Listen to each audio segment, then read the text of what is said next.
Bonjour et bienvenue, j'espère que vous allez bien. Alors nous nous retrouvons aujourd'hui pour faire la connaissance ensemble de l'oracle de la forêt sacrée de Denise Linn, illustré par Scott Bredinton. Alors dommage que sur le coffret il n'y a pas écrit le nom de l'illustrateur parce que bon, faut quand même se l'avouer, les illustrations font quand même beaucoup dans l'attirance qu'on peut avoir pour un jeu. Donc voilà, c'est pour ça que je voulais citer tout de suite son nom. Et puis vous avez vu, j'ai fait un petit décor verdoyant pour l'occasion, voilà, pour bien être dans l'énergie de la nature. Un très joli coffret qui est paru aux éditions Exergue. Vous voyez, le nom, il ressort en doré. Plein de choses intéressantes à dire sur ce coffret et puis pour bien comprendre. Alors je vais essayer de résumer au maximum, mais bon, ça va pas être évident, mais je vais essayer. Alors je vais pas vous lire ce qui est écrit derrière, parce qu'on va retrouver euh, quand même pas mal dans le livret, donc comme ça on va gagner un petit peu de temps. Bon, sinon on voit que c'est un coffret qui est constitué de 52 cartes.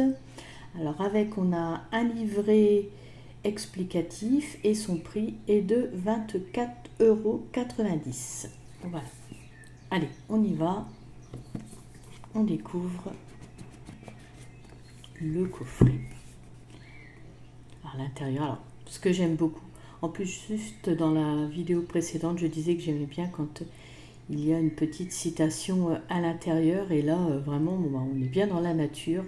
L'intérieur de la boîte est très joli et il est écrit « Partez en quête de la vérité de votre âme dans un royaume sacré ». Alors vraiment, vous allez aimer cet oracle si vraiment vous êtes très proche de la nature, qu'il se passe quelque chose quand vous êtes à son contact, vous allez vraiment aimer ce jeu.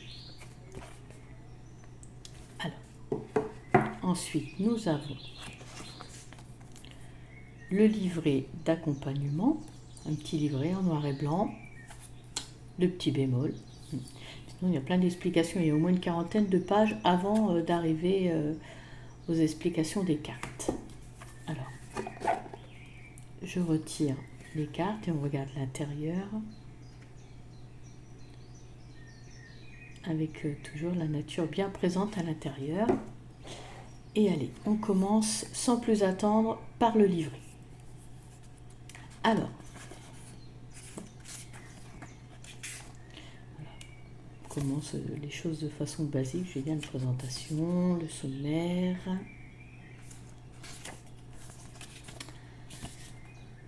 Voilà les cartes. Note de l'auteur à propos de la forêt sacrée. Donc là, elle explique que c'est après une expérience de mort imminente qu'elle a eue à l'âge de 17 ans, qu'elle a commencé à ressentir et à prendre conscience de l'existence d'autres dimensions. Et elle a pris aussi conscience de l'énergie vibratoire de la forêt, une forêt qui s'est révélée mystique et sacrée. Et puis après, elle n'a eu de cesse de visiter cette forêt lors de méditation. Et elle a remarqué que ça l'a dynamisée, que ça l'a ressourcée, qu'elle était plus en harmonie après. Voilà. Et puis après, par la suite, elle a fait des séminaires. Et puis les participants à ces séminaires, en fait, allaient aussi dans ce lieu, cette forêt sacrée, par la méditation. Et donc, ils lui témoignaient également les bienfaits produits et constatés par cette méditation dans cette forêt sacrée. Puis du coup, elle a conçu cet oracle pour que chacun et chacune puisse accéder au pouvoir mystique et thérapeutique de cette forêt sacrée. Donc voilà. Donc ensuite, nous arrivons à le voyage dans la forêt sacrée, les portails énergétiques d'une dimension supérieure. Il y a pas mal de jeux quand même qui parlent de ces portails, de ces vortex, de ces portes énergétiques, c'est bien parce que ça va vraiment nous aider, je trouve. La vidéo précédente que j'ai faite sur Kyle Gray, c'est pareil, on passe des portails énergétiques pour notre plus grand bien, pour nous révéler. Donc là, celui-ci, c'est pareil, mais on est au niveau de la nature, de la forêt. Donc ici, elle nous parle que cette forêt sacrée se situe dans une dimension supérieure, au-delà de notre monde matériel, et que les gardiens de la Terre veillent sur ces champs de force, de lumière et de fréquence. Voilà. Tellement de choses à dire que je résume. Alors, notre lien avec le monde naturel. Donc là, elle dit que se connecter à ce lieu sacré de guérison nous connecte à sa sagesse ancienne. Il nous offre des révélations sur notre avenir aussi et permet à notre esprit de se rappeler sa vraie nature. Parce que nous appartenons au monde naturel et nous sommes connectés aux esprits de la Terre. Donc voilà, cet oracle va nous ramener à nos racines. Donc les cartes oracles sont des portails énergétiques. Donc là, elle revient sur le fait que cet oracle est un portail énergétique qui nous aide à rejoindre les différentes dimensions, les différents aspects du monde naturel. Et il nous permet de les explorer. Ensuite, comment utiliser l'oracle de la forêt sacrée? Donc, elle va nous détailler tout ça. Donc, déjà se familiariser avec son jeu, faire connaissance avec chaque carte pour après avoir une lecture fluide. Donc, ça, c'est valable pour tous les jeux que l'on peut avoir. Hein.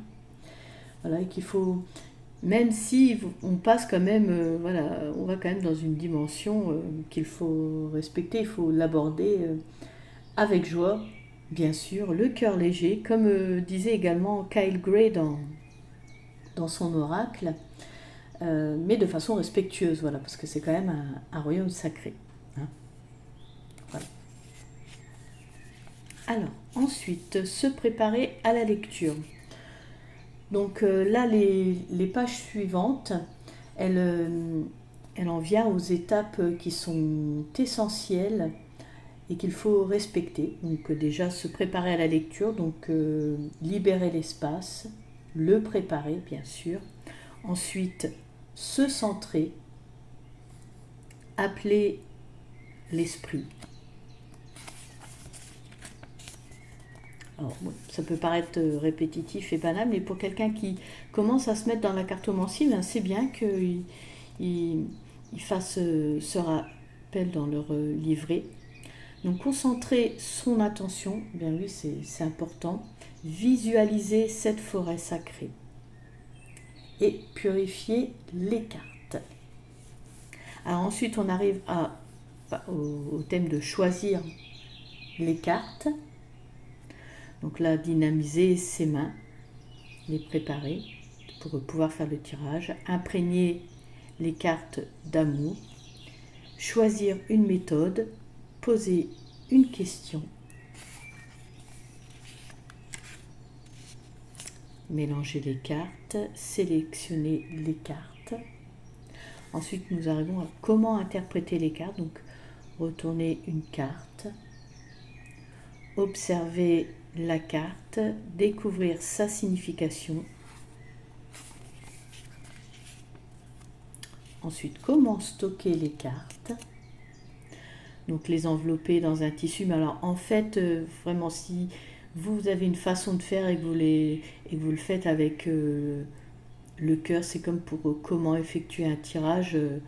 Voilà, il n'y a pas de règle établie du moment que c'est fait de façon respectueuse et avec le cœur. Alors ensuite, recharger les énergies avec un cristal ou autrement, si vous avez une méthode de faire qui fonctionne, voilà. Là, elle nous parle juste de, voilà, elle suggère comment faire. Hein. Ranger ses cartes convenablement. Alors là aussi, c'est bien ce petit rappel parce qu'en fait, tout de même, bon après chacun sa façon aussi. Moi, je l'ai déjà dit, j'aime bien mettre les énergies ensemble, comme les énergies, tous les jeux qui ont les énergies de la nature, sur les arbres, les fées, les êtres fantastiques qui peuplent la forêt. Je les laisse ensemble. Voilà les jeux. Tous, tous les jeux qui traitent des astres, des êtres stellaires, je les laisse ensemble. J'aime pas trop mélanger les énergies. Donc voilà. Mais c'est bien ce petit rappel. Alors ensuite, nous arrivons aux différentes méthodes de tirage. Ça y est, on y arrive. Je vous dis, il y a une quarantaine de pages avant de regarder les cartes. Donc là, on a 7 propositions de tirage. Alors, un aperçu spirituel quotidien. Donc en fait, ça nous donne un aperçu des forces en jeu et ça vous aidera à découvrir la meilleure marche à suivre face aux défis et aux décisions pouvant survenir dans la journée. Ensuite, le tirage à une carte. Donc là, c'est pour répondre à une question, une préoccupation. Et après, là, elle vous elle vous suggère des questions à poser pour ce tirage. Ensuite, le tirage à 3 cartes, donc là, nous emmène au cœur du problème. Il vous aiguille sur la façon de procéder par rapport à un domaine spécifique. Voilà. Je ne vais pas tout détailler, il y a tellement de choses à dire et puis en même temps, il y a les cartes aussi à découvrir. Donc voilà, propose même une variante à ce tirage à 3 cartes, le fameux passé, présent et ce que l'avenir vous réserve. Ensuite, nous avons le tirage à 5 cartes, donc le message de vos guides. Donc là, c'est clair, ça permet de recevoir des conseils de nos guides. En même temps, si vous voulez vous découvrir, je vous montre bien, comme ça vous pouvez faire pause et découvrir tranquillement. Et ensuite, nous avons le tirage de l'arbre de vie, donc en 9 cartes, donc idéal pour cerner le problème plus profond et le résultat final. Voilà. Le tirage des 4 directions. Donc là, donne des informations sur un domaine distinct en fonction de son énergie propre.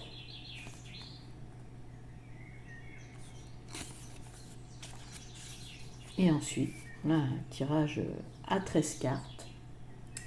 Donc là, c'est en fait le tirage de l'année. C'est une prédiction sur les 12 mois à venir.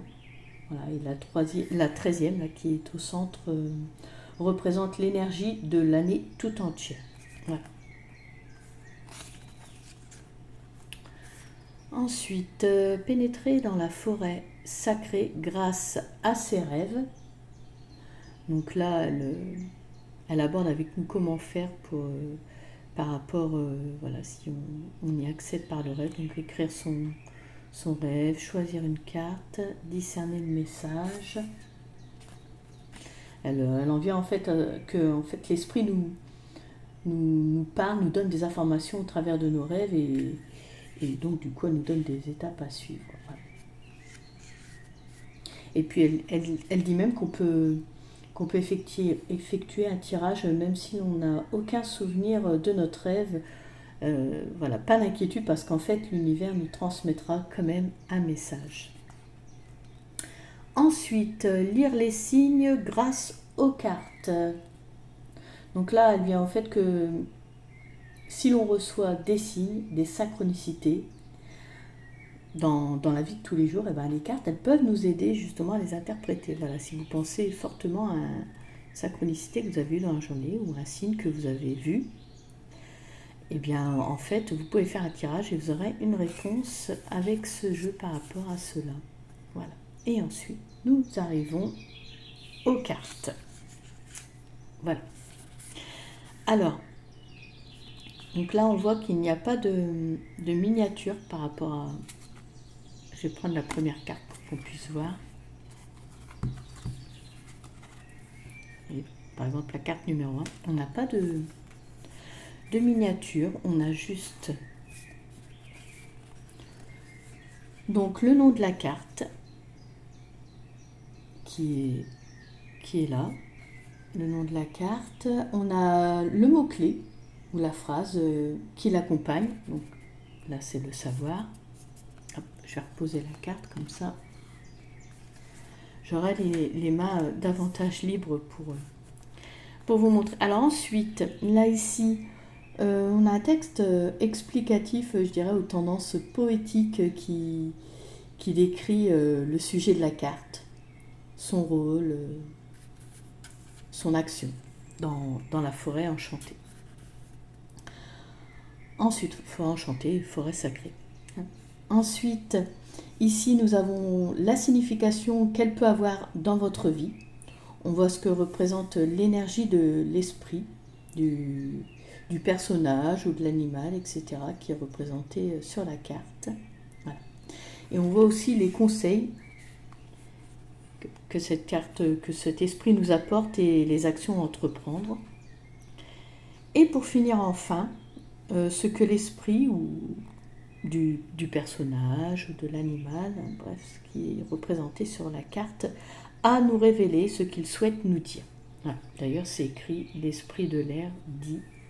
Donc voilà, parce que là on est sur la carte de l'air. Donc, et cela pour toutes les cartes. Vous voyez, pour le chêne séculaire, c'est la même chose. Donc, des fois, le petit texte qui est là vous décrit la scène sur la carte. Ça arrive, voilà. Et là, vous voyez, l'esprit du chêne séculaire dit. Donc, cela pour toutes les cartes. Jusqu'à la 52e. Ensuite, nous avons un à propos de l'auteur, donc Denise Linn. Un à propos de l'artiste. Je le redis, c'est dommage que son nom ne soit pas mis en avant sur le coffret, parce que quand même bien souvent on le voit sur les coffrets de jeux, l'arrière du livret, parce qu'en fait c'est l'alchimie des deux qui fait le coffret, je trouve. Donc voilà, donc j'ai essayé de résumer au maximum. Après, bon, je ne vous ai pas tout révélé et il vous restera quelques petites choses à découvrir. Donc maintenant, on en vient aux cartes. Je vous montre le dos.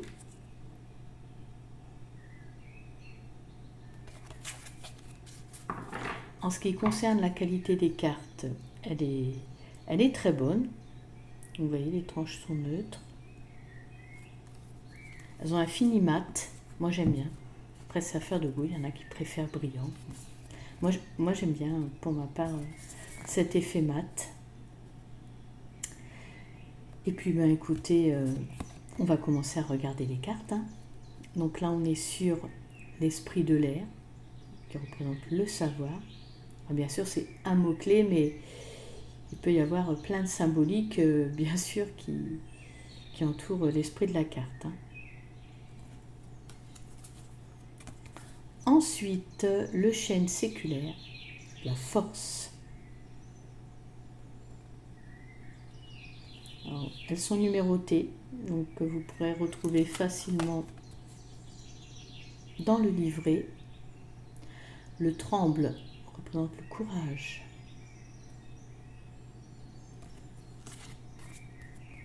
L'ours, la guérison. Vous voyez, il n'y a qu'un mot-clé, mais il y a plein de symboliques. Hein. Comme par exemple, là aussi avec l'ours.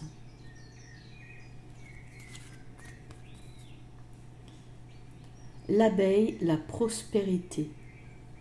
Et alors, c'est très bien. Parce que là, actuellement, il y a quand même pas mal de jeux qui sortent avec l'illustration qui prend toute la carte. Il n'y a pas de contour. Et ça, c'est très, très bien. C'est appréciable. Et puis, le nom de la carte et puis son mot-clé se fond dans l'illustration quand même. Ça, voilà, il n'y a pas un liseré avec écrit dedans. Non, ça, c'est très bien. Donc là, la fée de la Jacinthe des Bois, la reconnaissance.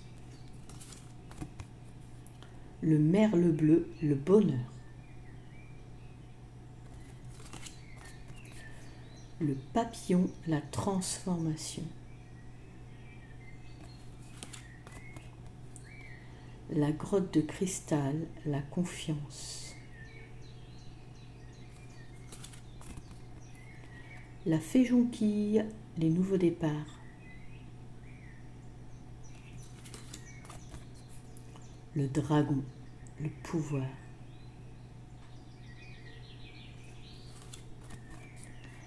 La libellule, le changement. L'aigle, la liberté.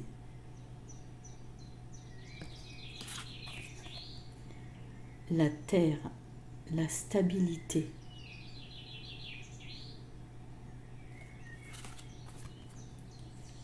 Les elfes, le sens du jeu. La grotte des fougères enchantées, le refuge. Le feu, l'énergie. Le marais brumeux, la patience.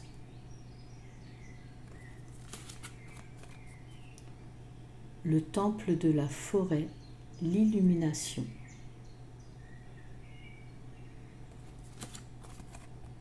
La grenouille, le renouveau.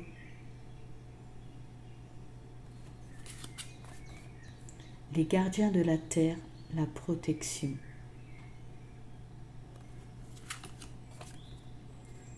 Le colibri, la joie.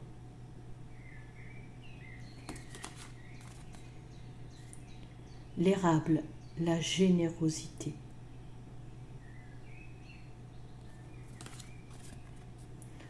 Le sentier sinueux, le flux.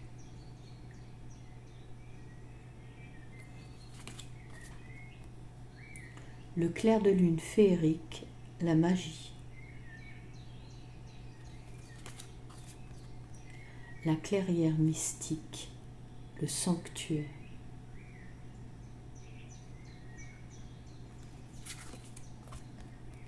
Le hibou, la sagesse.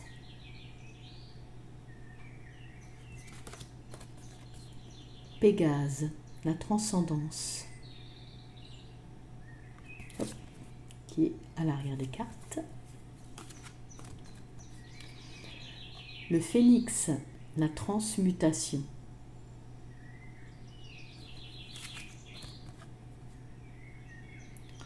Le pain, la purification.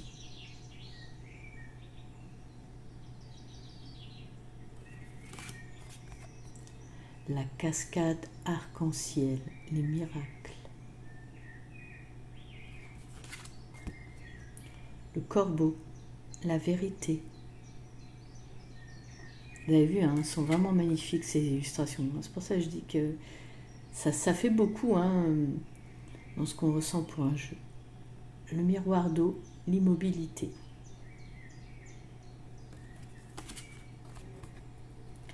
La source secrète, le succès.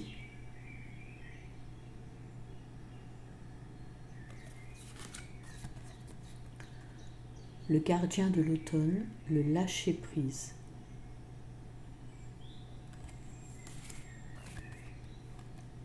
Le gardien du printemps, l'activation.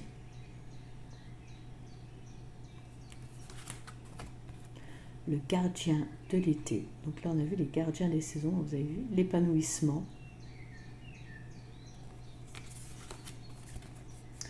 Le gardien de l'hiver. C'est vraiment joli avec cette boule à neige. Le repli. Ça représente bien en plus le repli. On se renferme, on se recentre, on s'isole. Donc c'est très bien pensé le fait de cette boule à neige. Le cerf, le leadership.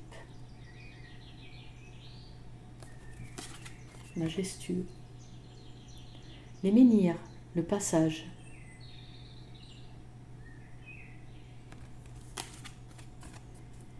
La nuit étoilée, l'acceptation. La tempête, le chaos.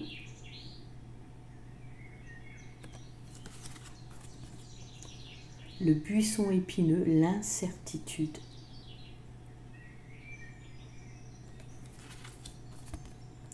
Les champignons, la croissance.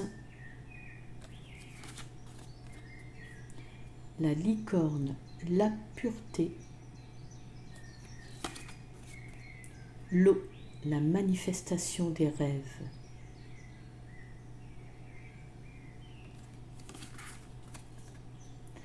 La fée de l'églantier, l'amour.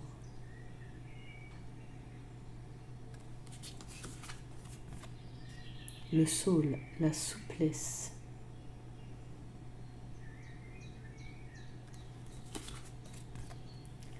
La femme sage du bosquet, la grâce. Le magicien des bois, la concentration.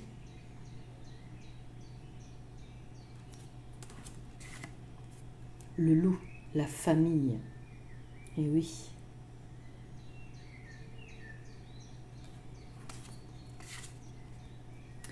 Et pour terminer, la nymphe des bois, la beauté. Vous voyez, je trouve, et bon, je pense que beaucoup vont être de mon avis, un jeu vraiment bienfaisant, bienveillant, que je vous conseille si vraiment vous êtes attiré par les vibrations de la nature. Ouais, un jeu très très bien. Bon, et bien écoutez, cette vidéo touche à sa fin, pardon, je bafouille. J'espère qu'elle vous aura plu. Eh bien, si c'est le cas, n'hésitez pas à liker, vous pouvez également commenter. Je vous invite aussi à vous abonner si vous vous sentez bien ici. Pour ma part, je vous remercie de m'avoir suivi. Je vous remercie également de votre soutien. Merci beaucoup. Ça m'encourage. Je vous souhaite le bonheur dans votre vie. Prenez soin de vous. Et à très bientôt.